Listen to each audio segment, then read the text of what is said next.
সবাইকে আমার happy new ইয়ার, নতুন বছরের শুভেচ্ছা।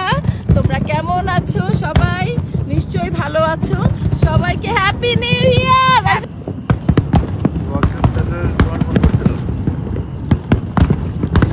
হ্যালো ভিউ, চিত্রনায়িকা শাবনূর নতুন বছরেরই শুভেচ্ছা জানালেন দর্শকদের। রাত 12টার পরেই সেখানকার সময় তিনি দেখা যায় লাইভে এসেই কিন্তু সবাইকে শুভেচ্ছা জানায় এবং কিছু আতশবাতির ভিডিও প্রকাশ করেন তার ভেরিফাই ফেসবুক পেজে।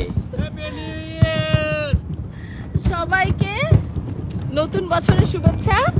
আমরা এখন আছি অপেরা হাউসে এই মুহূর্তে। ভীষণ ভালো লাগছে আমাদেরকে। তোমরা সব কেমন আছো? সরি আমাদেরকে দেখা যাচ্ছে না, মাফ করে দিও, কারণ এখন অনেক অন্ধকার। তোমাদেরকে হ্যাপি নিউ ইয়ারের শুভেচ্ছা। I love you all. Happy new year. I say happy new year. আবার বলি, সবাইকে আমার হ্যাপি নিউ ইয়ার, নতুন বছরের শুভেচ্ছা। তোমরা কেমন আছো? সবাই নিশ্চয়ই ভালো আছো। সবাইকে হ্যাপি নিউ ইয়ার।